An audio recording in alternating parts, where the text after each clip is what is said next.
Hello बच्चों, good morning. बच्चों, आज हम स्टार्ट करते हैं अपना क्वेश्चन नंबर 8। क्वेश्चन नंबर 8 में पढ़ रहा हूँ अभी आपकी बुक से। फाइंड द मीन ऑफ, ये मैंने लिख भी दिया है यहाँ पर ताकि आपको कोई डिफ़िकल्टी ना महसूस हो। Find the mean of random variable x which denotes the number of doublets in 4 throws of A pair of dice.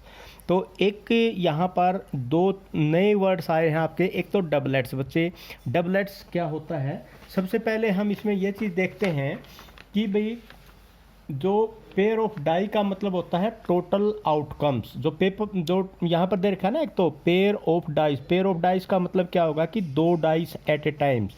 To dice मतलब टू डाइस का एक पेयर बना दिया। टू डाइस का दो डाई ली और दो डाई को थ्रो किया, फिर दो डाई ली, दो डाई को फिर थ्रो किया, दो डाई को फिर थ्रो किया, दो डाई को फिर थ्रो किया। मतलब दो दो डाई को लेके और 4 बार थ्रो किया गया, मतलब उसने, और फिर उसका एक एलिमेंट बनाया। समझ में आया? मतलब दो डाई ली, दो डाई का एक पेयर हो गया और उस पेयर को 4 बार थ्रो किया और 4 बार थ्रो करने के बाद फिर उसका उन्होंने क्या बनाया? एक एलिमेंट बना लिया। या आप ये कह सकते हैं कि दो दो डाई के 4 पेयर लेके तो चारों पेयर को एट ए टाइम उन्होंने थ्रो किया। तो आप ये भी कह सकते हैं। तो दो डाई का मतलब क्या होगा? इस दो डाई का मतलब होगा टोटल आउटकम कितने हो गए? 36। और अब यहाँ पर बात आती है डबलेट्स की। डबलेट्स का जो मतलब है वो क्या है? यहाँ पर डबलेट्स का मतलब यहाँ पर है, जैसे आपने दो डाई को थ्रो किया तो 1 1 2 2 3 3 3 3 4 4 5 5 और 6 6 आ जाए। मतलब जब आप एक पेयर डाई का सेलेक्ट करते हैं, उस डाई के एक पेयर पर, दोनों के दोनों पर, जो भी दो डाई का एक पेयर लिया, मतलब एक डाई पे भी 1 आ जाए, उस पे दूसरी पे भी 1 आ जाए, पहली पे भी 2 आ जाए, दूसरी पे भी 2 आ जाए, तीसरी पे भी, मतलब इस तरह 3 3 4 4 5 5 6 6, ये कोई भी आ सकता है एक पेयर पे। मतलब दो डाई ली, एक उसमें से 1 1 भी आ सकता है, 2 2 भी आ सकता है, 3 मतलब एक पे 3, दूसरी पे 3, पहली पे 4, दूसरी पे 4, इस पे 5 5 6 6, इस तरह ये इसे बोलते हैं डबलेट्स। और अगर ये डबलेट्स आपका आता है तो फिर उसके बाद अब इसको आपने कितनी बार थ्रो किया? 4 बार थ्रो किया। इसका मतलब आपका रैंडम वेरिएबल क्या हो गया? एक्स क्या है? आपका रैंडम वेरिएबल। अब ये जो एक्स जो डिनोट करता है, ये क्या एक्स डिनोट करता है? ये डिनोट करता है number of doublets. Number of doublets when a pair of dice is throne 4 times. कितने टाइम्स? 4 टाइम्स। अब देखो यहाँ पर x इक्वल टू क्या आ जाएगा? मतलब आपने 4 बार एक पेयर को थ्रो किया तो किसी भी एक में भी आपका डबलेट्स नहीं आया। आप ये कह सकते हैं कि एक में डबलेट्स आ गया, 3 में डबलेट्स नहीं आया। उसके बाद आप कह सकते हैं कि 2 पेयर में डबलेट आ गया और 2 में नहीं आया, 3 में डबलेट आ गया और 1 में नहीं आया, और आप ये कह सकते हैं कि चारों के चारों में डबलेट आ गया आपका। तो ये आपके थे रैंडम वेरिएबल। अब इन रैंडम वेरिएबल के अनुसार हम इसकी प्रोबेबिलिटी डिस्ट्रीब्यूशन बनाएंगे और प्रोबेबिलिटी मास फंक्शन भी करेंगे इसी में। तो यहाँ पर जो सबसे पहली बात आती है, हम यहाँ पर सबसे पहले निकालेंगे सक्सेस, डबलेट का सक्सेस और डबलेट का फेलियर। मतलब लेट, आप मान लेते हैं let S is the success of getting doublets, और एफ हम कहते हैं is the not getting, failure भी कह सकते हैं, या नॉट गेटिंग डबलेट्स। ठीक है बच्चे, सबसे पहले हम निकाल लेते हैं व्हेन ए पेयर ऑफ, हम एक पे, सबसे पहले हम एक पे निकालते हैं। सक्सेस और फेलियर निकालने के लिए हम एक पे निकाल लेते हैं, जो भी हमें दे रखा है। अगर एक पेयर दे रखा है तो एक पेयर पे निकाल लेते हैं। When a pair of dice is thrown once, जब इसको हम एक बार थ्रो करते हैं तो इसका मतलब आपका क्या हो जाता है? तो हम उसके निकाल देते हैं probability of getting doublets, probability of getting doublets, इसका मतलब क्या होगा, कितने डबलेट हैं, 1 2 3 4 5 एंड 6, तो ये कितने, और दो पेयर है, मतलब एक पेयर है तो एक में 6 होते हैं, तो ये क्या हो सकते हैं 6/36, टोटल 36 है, और हमारे फेवरेबल केस कितने हो गए, ये 6 हो सकते हैं भाई एक पेयर में, तो 6/36, तो ये क्या हो जाएगा 1/6। ठीक है बच्चे। उसके बाद अब आप निकालते हैं प्रोबेबिलिटी ऑफ फेलियर, मतलब ये क्या हो जाएगा, ये हो गया आपका PS। अब मैं यहाँ पर निकालता हूँ प्रोबेबिलिटी ऑफ फेलियर, ये आप बड़े इजीली निकाल सकते हैं, तो 1 माइनस में PS हो जाएगा, 1 माइनस में PS का मतलब 1 माइनस में 1/6 हो जाएगा, तो ये क्या हो जाएगा 5/6। अब आप देखो, जब इसको 4 बार, किसी भी पेयर को 4 बार थ्रो किया जाता है, ये आपके रैंडम वैल्यू 0 1 2 3 एंड 4 आए थे, तो सबसे पहले हम निकालते हैं probability of random variable x equal to 0।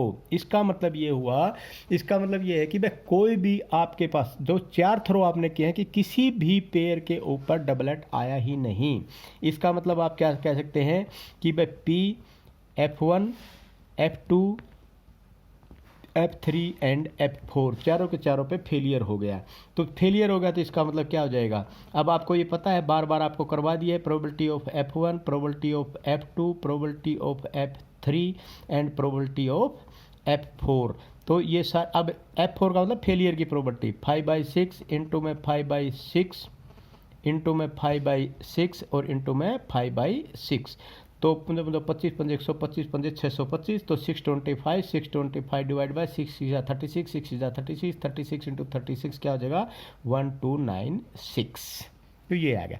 उसके बाद probability of x equal to 1, मतलब क्या होगा कि भाई आपके यहाँ पर, अब दोबारा फिर हमने ये देखेंगे अब इसके कितने चांसेस हो सकते हैं, मान लिया एक पे तो सक्सेस मिल जाए S1 हो गया, बाकी 2 पे आपका फेलियर ही रहे, मतलब उस पर 3 पे तो कोई डबलेट आया नहीं, एक पे डबलेट आ गया, ये हो सकता है, और प्रोबेबिलिटी पहले पे कोई डबलेट नहीं, दूसरे पे आपका डबलेट आ गया, तीसरे पे फिर कोई डबलेट नहीं, चौथे पे फिर कोई डबलेट नहीं, तो अब यहाँ पर भी आ गया, और फिर क्या हो सकता है, P हो सकता है पहले पे फेल, दूसरे पे फेल, और तीसरे पे आपका डबलेट आ जाए, उस पे 3 पे कोई डबलेट नहीं आए, और F4 पे फिर कोई डबलेट नहीं आए, और उसका मतलब फिर क्या हो जाएगा, पहले 4 पे कोई भी डबलेट नहीं आए, पहले 3 पे कोई भी डबलेट नहीं आए, और आप कह सकते हैं 4 पे आपका डबलेट आ जाए,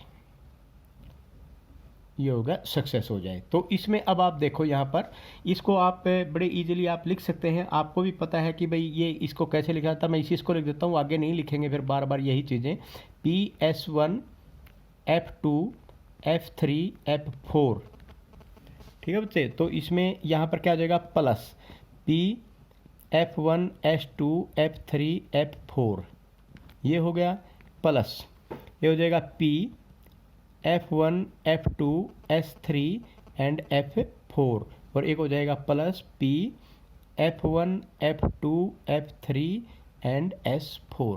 तो अब इसमें क्या हो जाएगा, इसका मतलब क्या है PS1 into PF2 into PF3 into PF4 plus PF1 S2। अब यहाँ पर तो अब आपको S1 तो आपको पता ही है क्या था 1/6, और ये सारे के सारे क्या होते हैं 5/6, तो 1/6 इंटू में 5/6 इंटू में 5/6 और इंटू में 5/6 प्लस, अब ये क्या है F1 PF1, तो ये क्या हो जाएगा 5/6 इंटू में 1/6 इंटू में 5/6 और इंटू में 5/6, तो प्लस ये क्या हो जाएगा 5/6 इंटू में 5/6 इंटू में 1/6 इंटू में 5/6, ठीक है बच्चे, प्लस में ये भी 5/6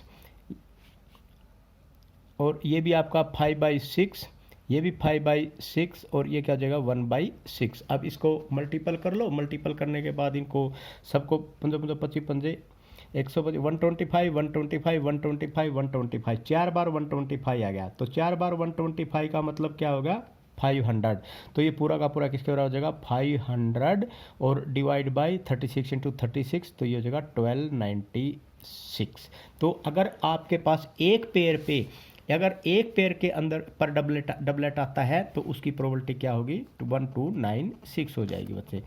अब हम निकालते हैं अब हम यहीं पे इसके कर लेते हैं कि भाई अगर आपका डबलेट्स 2 पे आ जाता है तो मान ले P X is equal to 2, इसका मतलब क्या हम लिख लेते हैं प्रोबेबिलिटी ऑफ गेटिंग 2 डबलेट। अब हम क्या करेंगे, प्रोबेबिलिटी ऑफ गेटिंग 2 डबलेट। तो 2 डबलेट का मतलब क्या होगा, 2 डबलेट्स, तो इसका मतलब मैं यहाँ पर एक बार आपका लिख देता हूँ। मतलब क्या होगा, पी सब पहले पे सक्सेस, दूसरे पे सक्सेस, फिर आपके क्या हो गए 3 और F4 फेलियर हो गए, ये भी हो सकते हैं। और क्या हो सकते हैं, और हो सकते हैं आपके भाई मान लिया प्रोबेबिलिटी ऑफ पहले पे तो S1 आ जाए, दूसरे पे F2 फेलियर हो जाए, फिर सक्सेस हो जाए, फिर फेलियर हो जाए। फिर और क्या हो सकता है, और हो सकता है भाई पी पहले पे सक्सेस हो जाए, दूसरे पे आपका फेलियर हो जाए, तीसरे पे फिर फेलियर हो जाए और फिर सक्सेस हो जाए। और क्या हो सकता है भाई, और हो सकता है पहले पे भी फेलियर हो जाए F1 और उसके बाद दूसरे पे भी सक्सेस हो जाए, तीसरे पे भी सक्सेस हो जाए, ठीक है, और उसके बाद आपका फिर फेल हो जाए। तो इस तरह करते करते आपके ये बन जाएंगे फिर प्रोबेबिलिटी ऑफ पहले पे फेलियर, दूसरे पे सक्सेस, तीसरे पे फेलियर और फिर सक्सेस, ठीक है। और उसके बाद क्या हो गए, पहले पे फेलियर, दूसरे पे फेलियर, तीसरे पे सक्सेस और फिर सक्सेस। 1 2 3 4 5 एंड 6। तो ये आपके क्या हो गए, फेलियर एंड सक्सेस हो गए। तो अब आपको पता है इनकी जगह तो क्या आ जाता है, इनकी जगह हो जाता है प्लस, ठीक है बच्चे। तो इनकी जगह तो आपका प्लस हो जाएगा। अब इनकी जगह आपका क्या हो जाएगा, प्लस हो जाएगा। तो जब इनको आप सभी को ऐड करेंगे और इसकी जगह क्या हो जाएगा, PS1 PS2 into PF3 into PF3। मतलब ये इसको मैं सबसे पहले इसको लिखता हूँ 1/6 इंटू 1/6 इंटू 5/6 और इंटू में 5/6 प्लस, अब इसको लिखता हूँ 1/6 5/6 1/6 इंटू 5/6, इसको क्या लिखता हूँ प्लस 1/6 इंटू 5/6 इंटू 5/6 और इंटू 1/6 प्लस, अब इसको 5/6 इंटू 1/6 इंटू 1/6 इंटू 5/6 प्लस, अब इसको ये कर दिया हमने 1 2 3 4 1 2 3 4 ये लिख दिया। अब ये लग गया फेलियर का 5/6 1/6 5/6 और 1/6 प्लस, अब ये आ गया 5/6 इंटू 5/6 इंटू में 1/6 और इंटू में 1/6। तो ये क्या हो जाएगा बच्चे 25 25 25 25 25 25। तो ये आपके x इक्वल टू 2 में कितने आ गए, 25 आ गए। तो 25 कितनी बार है, 5 बार है। 5 25 का क्या हो जाएगा, तो 1 2 3 4 5 6 25 कितने 6 बार है। तो 25 इंटू 6 कर दो, 25 इंटू 6 और नीचे तो हर एक में वही आएगा, मतलब 1296। तो ये क्या हो जाएगा आपका 150 और डिवाइड बाई 1296। उसके बाद पी एक्स इजकल टू क्या आ जाएगा 3, ठीक है बच्चे। इसमें भी आपका क्या आ जाएगा पी S1 S2 S3 और फिर उसके बाद क्या हो जाएगा, फिर फेलियर आ गया F4। तो मतलब यहाँ पर भी आपका आप ये कह सकते हैं कि दूसरा क्या हो सकता है, और P इंटू में आपका S1 S2 और F3 S4 आ गया। और आप क्या कह सकते हैं P S1 और आप कह सकते हैं F2 हो गया, फेलियर हो गया, और S3 एंड S4 हो गया। और आप ये भी कह सकते हैं P पहले में F1 और दूसरे S1 S2 एंड S3। तो 3 यहाँ पर सक्सेस होगी। तो 3 सक्सेस का मतलब क्या होगा, इसमें देखो 1/6 into 1/6 into 1/6 into 5/6 plus 1/6 into 1/6 into 5/6 into 1/6 plus 1/6 into 5/6 into 1/6 into में 1/6, ये आपका सक्सेस है। और उसके बाद प्लस में फेलियर 5/6 इंटू में 1/6 इंटू में 1/6 और इंटू में 1/6। तो 5 आ गया, 5 5 5 5 20। तो 20 डिवाइड बाई 1296। इसी प्रकार पी एक्स इजकल टू 4, इसका मतलब क्या होगा, चारों के चारों पे आपकी सक्सेस आ जाए। चारों के चारों पे सक्सेस का मतलब क्या होगा, P S1 S2 S3 S4 और एक किसके बराबर होता है 1/6 1/6 इंटू 1/6 इंटू 1/6 इंटू 1/6 तो ये क्या आ जाएगा 1/1296 स्टूडेंट्स। ठीक है, उसके बाद अब आपने क्या बनाना है, यहाँ पर बनाना है इसका probability distribution. Probability distribution probability distribution अब आपका कैसे बनेगा। प्रोबेबिलिटी डिस्ट्रीब्यूशन तो बहुत इजी है बनाना। अब आपके लिए मान लिया x की वैल्यू आपकी क्या होगी 0 1 2 3 एंड 4 और पी एक्स आपका क्या हो जाएगा, ये सब आपने निकाल लिया ऊपर। ये पी एक्स इजिकल टू 1 तो ये था सबसे पहले ये था आपका x इजिकल टू 0 पे क्या आया था 625 डिवाइड बाई 1296। पी एक्स 1 पे आपका क्या था तो ये आ गया था 500 डिवाइड बाई 1296। उसके बाद अब आपने पी एक्स इजिकल टू 2 पे आपका क्या आया है, ये आपका आया है जी 150 डिवाइड बाई 1296 और इस पे एक्स इजिकल टू 3 पे आपका क्या आया है 20/1296 और ये आ गया 1296। अच्छा अब ये देखो 500 650 और 20 670 और 625 तो 1295 आपका क्या होगा 95 और प्लस में 1296 तो इसका मतलब इसका सम कितना हो गया 1 हो गया। तो इसका मतलब ये जो प्रोबेबिलिटी डिस्ट्रीब्यूशन है आपका ये बिल्कुल सही आपने यहाँ पर प्रोबेबिलिटी डिस्ट्रीब्यूशन आपने कर दिया। ठीक है स्टूडेंट, उसके बाद अब आपने इसमें क्या निकालना है, उसमें जो क्वेश्चंस में और क्या पूछ रखा था तो find mean of random variable, mean निकालना है इसका। तो मीन का मतलब तो आपने अब तो ये बहुत इजी हो जाएगा। मीन का तो कोई ये इसका और इसको मल्टीप्लाई करेंगे। मीन का मतलब क्या होता है, मीन का मतलब होता है बच्चे समेशन PIXI तो ये हो गया। तो इसका मतलब यहाँ पर क्या होगा, इसका मल्टीप्लाई 0, इसका क्या हो जाएगा 500 डिवाइड बाई 1296, इसका क्या हो जाएगा 2 इसके साथ मल्टीप्लाई करेंगे तो क्या हो जाएगा 300 बाई 1296, इसका करोगे तो क्या हो जाएगा 60 1296 और इसका करोगे तो 4 डिवाइड बाई 1296। इस ऊपर वाले को आप जोड़ दोगे 500 300 860 864 तो ये क्या हो जाएगा 864। तो इसका मतलब ये जो हो गया ना दिस एंड दिस तो ये हो जाएगा 800 डिवाइड बाई 864 डिवाइड बाई 1296 और 860 डिवाइड बाई 196। अब इसको कट रहा है तो काट दो तो ये तो आपका क्या हो जाएगा 432। ओके ये आपका 2 आ गया और ये आपका क्या आ जाएगा 3 आ जाएगा क्योंकि 432 से दोनों के दोनों ऐड हो रहे हैं। तो 2/3 आपका क्या आ गया मीन आ गया 2/3। अगर यहीं पर बच्चे ये पूछ लेता आपके पास कि फाइंड आउट द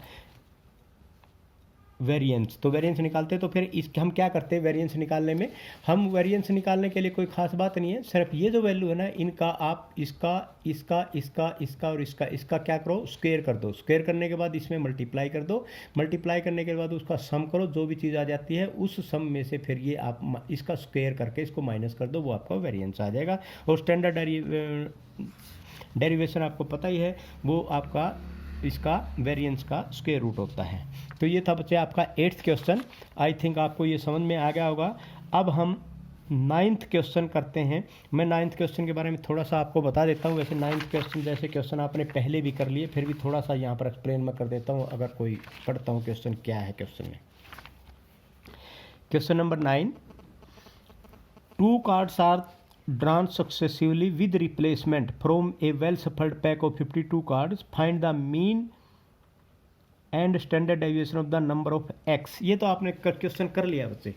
ये क्वेश्चन आपने ऐसा ही क्वेश्चन सेकंड क्वेश्चन आपने किया था, उसके अंदर आपने क्या किया था क्वींस किया था, इसके अंदर x है तो वही सेम टू सेम क्वेश्चन है। आप इस क्वेश्चन को कर लेना, ये 9th क्वेश्चन मैं नहीं कराऊंगा आपको।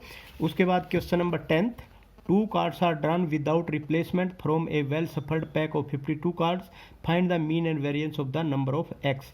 ये भी बच्चे आपने क्वेश्चन कर लिया है और ये क्वेश्चन आपने third question same to same third question किया था। इसमें आपने कम्बिनेशन का यूज़ करना है, परम्यूटेशन कम्बिनेशन जो आपने पढ़ी थी उसका यूज़ करना है कम्बिनेशन का। तो इसको भी आप ये थर्ड क्वेश्चन की तरह ही आपका 10th क्वेश्चन। उसके बाद है आपका क्वेश्चन नंबर 11। देखते हैं क्वेश्चन नंबर 11 क्या कहता है। A box contains 12 items of which 3 are defective. चलो इसको तो लिख लेते हैं। A box contains 12 items of which 3 are defective.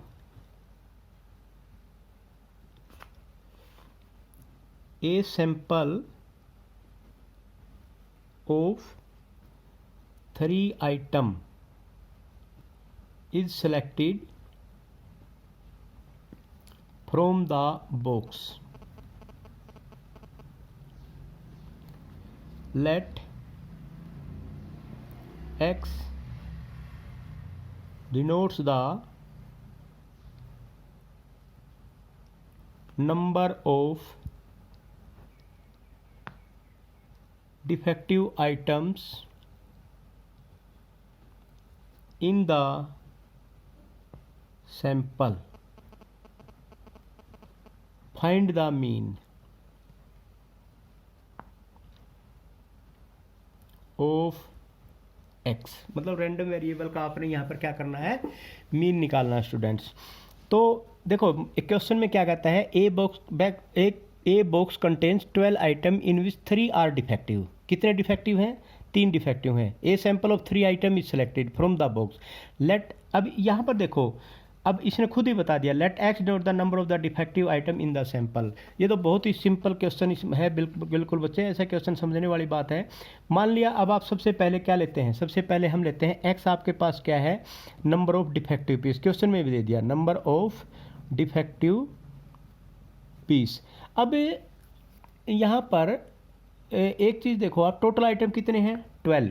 जब भी इस तरह बात होती है, जब टोटल आइटम निकालने कम है, टोटल आइटम ज़्यादा हैं और उसमें निकालने के बाद कोई किसी प्रकार, अब इस क्वेश्चन में देखो आपने 3 आइटम्स निकालने हैं एक टाइम। मान लिया सबसे पहले अब आप रैंडम वेरिएबल की बात करते हैं, एक्स की वैल्यू क्या क्या हो सकती हैं। भाई आपने एक पीस निकाला, वो आपका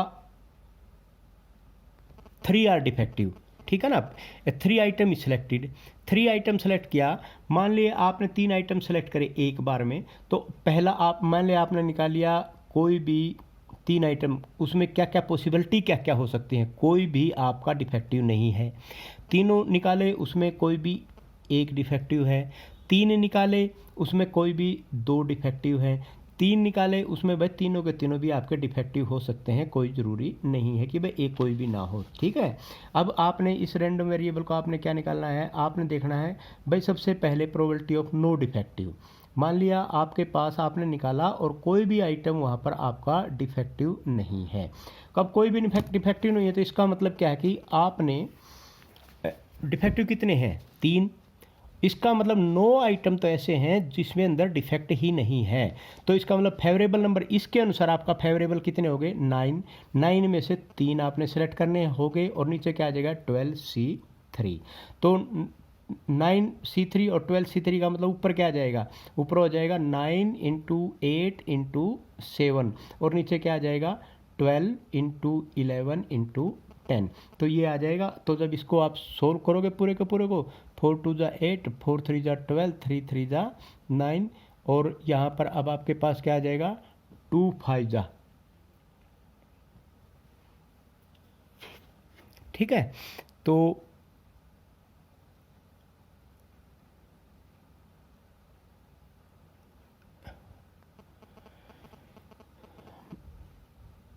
तो यहाँ पर आपके पास क्या होगा भाई, 7 या 21, 21 और नीचे क्या हो जाएगा आपका, नीचे हो जाएगा जी 55। ये आएगा बच्चे आपका 55, ठीक है।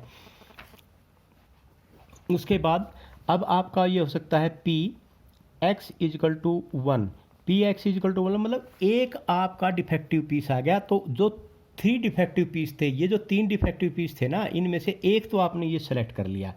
तो इसका मतलब क्या हो जाएगा आपका 3C1 तो ये आ गया।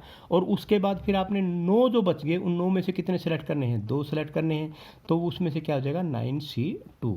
तो नीचे आपका वही आ जाएगा 12C3। तो यहाँ पर जब इसको सोल्व करेंगे बच्चे, यहाँ इसकी जगह तो क्या आ जाएगा 3, इसकी जगह क्या आ जाएगा 9 इंटू में 8 और डिवाइड बाई 2, तो 2 से ये आपका क्या आ जाएगा 4, इसको कट जाएगा 4, और यहाँ पर 12C3 आपका क्या होता है 120।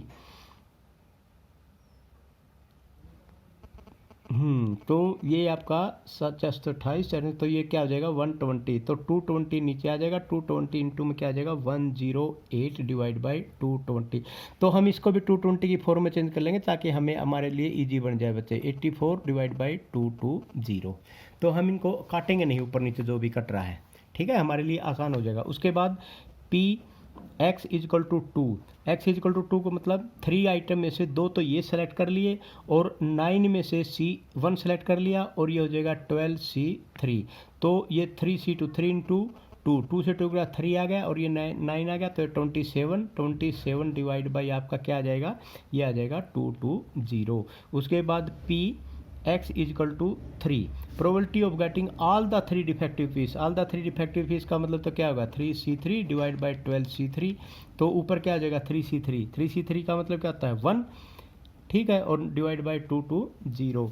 तो ये जो प्रोबेबिलिटी डिस्ट्रीब्यूशन की जो टेबल आ गई वो आपके पास क्या हो जाएगी x इजकल टू 0 1 2 3, और Px आपके पास क्या हो जाएगा बच्चे, Px सबसे पहले ये क्या हो जाएगा 84 220 108 डिवाइड बाई 220, और ये क्या हो जाएगा 27 डिवाइड बाई 220, और ये 1 डिवाइड बाई 220, तो ये क्या हो जाएगा 87 135, और ये क्या हो जाएगा आपके पास 9, तो ये हो जाएगा 219 और 1 220, तो इसका मतलब इसका सम कितना आएगा टोटल 1 के बराबर आ गया। इसका मतलब ये आपकी बात सही है।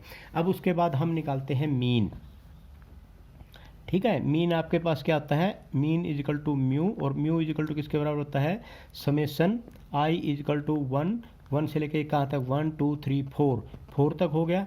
तो ये क्या हो जाएगा इसका मल्टीप्लाई PIXI का मल्टीप्लाई, इसका मल्टीप्लाई 0 प्लस इसका और इसका multiply 108 divide by 220 plus 3 23 3 2 6 2 81 divide by 220 plus में 3 डिवाइड बाई 220, तो ये क्या आ जाएगा 1 8 1 9 9 3 12, तो 108 और 54, सॉरी 27 दूनी 54, ठीक है जी, ये गलत हो गया यहाँ पर, क्योंकि यहाँ पर आएगा 54, 108 54 और 3 54 27 और ये क्या आ जाएगा 165, yes 165 divide by 220, this is your mean. तो यहाँ पर आपने मीन भी निकाल दिया, और यही इसमें पूछ रखा था find the mean of x, ठीक है बच्चे। तो मीन ऑफ x भी आपने यहाँ पर आपका निकल गया। उसके बाद एक क्वेश्चन और है बच्चे यहाँ पर, तो जो अगर इसको चाहो तो आप इसको काट भी सकते हो, किसी से अगर कटता है तो ये, तो 3 पंजे 55 से नीचे वाला कटा 4 पंजे 20, तो ये तो 3/4 आ गया बच्चे, 3/4 ये आपका आंसर आ गया। उसके बाद है अब यहाँ पर एक क्वेश्चन और बच गया आपका, ये भी क्वेश्चन आज कर ही लेते हैं, इसके साथ ही अपनी एक्सरसाइज पूरी की पूरी ये खत्म हो जाएगी। तो यहाँ पर क्वेश्चन नंबर 12 और एक्सरसाइज कौन सी है 5.1, ये भी ज़्यादा देर का क्वेश्चन नहीं है, छोटा है क्वेश्चन बनता है। सबसे पहले क्या है 3 bad eggs got mixed with the 7 good eggs. तो देखो 3 bad eggs mixed with 7 good eggs, जो पीछे वाला क्वेश्चन है ना, एक्चुअली इसकी लैंग्वेज वही है। Eggs and the 3 eggs are drawn without replacement from the 10 eggs find the mean and variance of the number of bad eggs among them। तो वही होगा यहाँ पर 3 eggs निकालने हैं और जो 3 eggs जो निकालने हैं वो विदाउट रिप्लेसमेंट निकालने हैं। हमने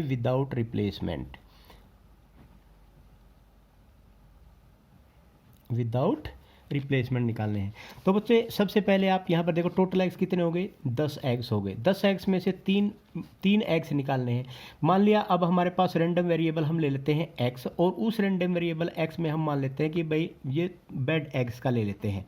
सबसे पहले हमने निकाला, कोई भी बेड एग्स नहीं मिला। उसके बाद हमने फिर उनमें एक बेड एग्स भी हो सकता है और दो भी बेड एग्स तो हो सकता है तीनों के तीनों बेड एग्स हों, मतलब खराब एग्स हों। तो ये आपका रैंडम वेरिएबल हो जाएगा। अब रैंडम वेरिएबल के अंदर बच्चे सबसे पहली बात ये है कि इसमें देखो एक चीज़ यहाँ पर देखनी है कि इसके अंदर जो ये एग्स हैं वो आपके यहाँ पर सबसे पहले हम प्रोबेबिलिटी किसकी निकालेंगे, x इज इक्वल टू 0 की। तो इसमें अंदर एक चीज़ देखो, 3 बेड्स एग्स है, उसमें से अंदर एक भी नहीं आया, तो 3C0 तो 1 होता है, उसका तो हमें लिखने की जरूरत नहीं है। बाकी 7 के 7 में से 3 आ गए, तो 7C3 और डिवाइड बाई आपका क्या हो जाएगा 10C3। तो 7C3 का मतलब 7 इंटू 6, 6 इंटू 5 और 10 इंटू में 9 इंटू में 8। तो आप ये कह सकते हैं 7 into 6 into 5 divide by 10 into 9 into 8। ठीक है, तो यहाँ पर जो 3 2 जा 3 3 जा 5 2 जा या सभी का 90 9 72। तो हम इसको कर लेते हैं 6 5 30 210, ऐसे कैसे लिख लेते हैं, चलो 210। और यहाँ पर हम क्या लिख लेते हैं, यहाँ पर लिख देते हैं 10 निमा 90 और 8 निम 72। ठीक है, तो देखते हैं आगे। चलो उसके बाद P और यहाँ पर हम कर देते हैं x is equal to 1। x is equal to 1 का मतलब एक बेड x आ गया, तो 3C1 इंटू में 7C2 और डिवाइड बाई क्या हो जाएगा 10C3। तो ये 3C1 का तो 3 आ गया, 7 का मतलब 7 और 6 और डिवाइड बाई 2 आ जाएगा, डिवाइड बाई 2 आ गया और नीचे क्या आ जाएगा 720। तो ये आ गया आपका 2 3 जा 6, 3 3 जा 9 और 9 7 जा, तो यहाँ पर क्या आ जाएगा 63।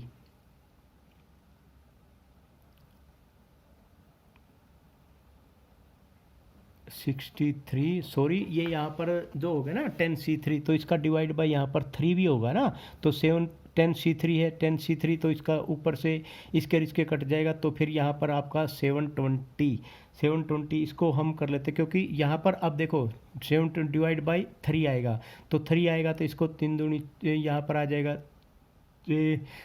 6, 3 2 द 3 फैक्टोरियल। तो यहाँ पर आपका इसको हम कर लेते हैं, तो यह आ गया 35 और 6 कम 6 6 दूनी 12 120। तो यहाँ पर भी आपका 6 आ जाएगा, 6 यहाँ क्या जाएगा 120। अब हम 120 की फॉर्म में करेंगे इसको सभी को। ठीक है, तो P X is equal to क्या आ जाएगा आपका 2। तो P X is equal to 2। अब यहाँ पर कितने हैं 3C2 और 7C1। ठीक है, और यहाँ पर क्या आ जाएगा 10C3। 3C2 को हम क्या लिख सकते हैं 3 इंटू में 2 डिवाइड बाई 2 इंटू में क्या लिख सकते हैं 7 डिवाइड बाई हम क्या लिख सकते हैं 10 इंटू में 9 इंटू में 8 और डिवाइड बाई आपका क्या आ जाएगा 3। ठीक है, तो ये आपका क्या आ जाएगा 2 से 2 कैंसिल हो जाएगा, 3 का फैक्टोरियल नीचे आ जाएगा, तो नीचे क्या आ जाएगा आपका 10C3। तो ये 10C3 में आपका क्या आ जाएगा नीचे 3 फैक्टोरियल, तो 3 फैक्टोरियल में आपका क्या आ जाएगा 6, तो 6 से इसको कैंसिल कर देंगे, तो यहाँ पर क्या आ जाएगा 120। तो यहाँ पर क्या आ जाएगा 21 डिवाइड बाई 120। उसके बाद P और यहाँ पर x इज इक्वल टू क्या आ जाएगा 3। ठीक है, x इज इक्वल टू 3 करेंगे, तो x इज इक्वल टू 3 में तो सिंपली 3 हो जाएगा। तो 10C3 किसके बराबर होता है 120 के बराबर होता है, और 3C3 किसके बराबर होता है 1 के बराबर होता है 120 आ गया जी। ठीक है, और उसके बाद बच्चे यहाँ पर अब हमें क्या निकालना है, अब हमने table probability distribution found out करना है। प्रोबेबिलिटी डिस्ट्रीब्यूशन आपका क्या होगा, ये होगा probability distribution x is equal to क्या होगा 0 1 2 3। तो यहाँ पर क्या होगा 30/120, तो ये 6 डिवाइड बाई 6 हो जाएगा। तो यहाँ पर इसको 6 120 कर दो, इसको 35 कर दो। ठीक है, तो यहाँ पर आपका क्या हो जाएगा इसमें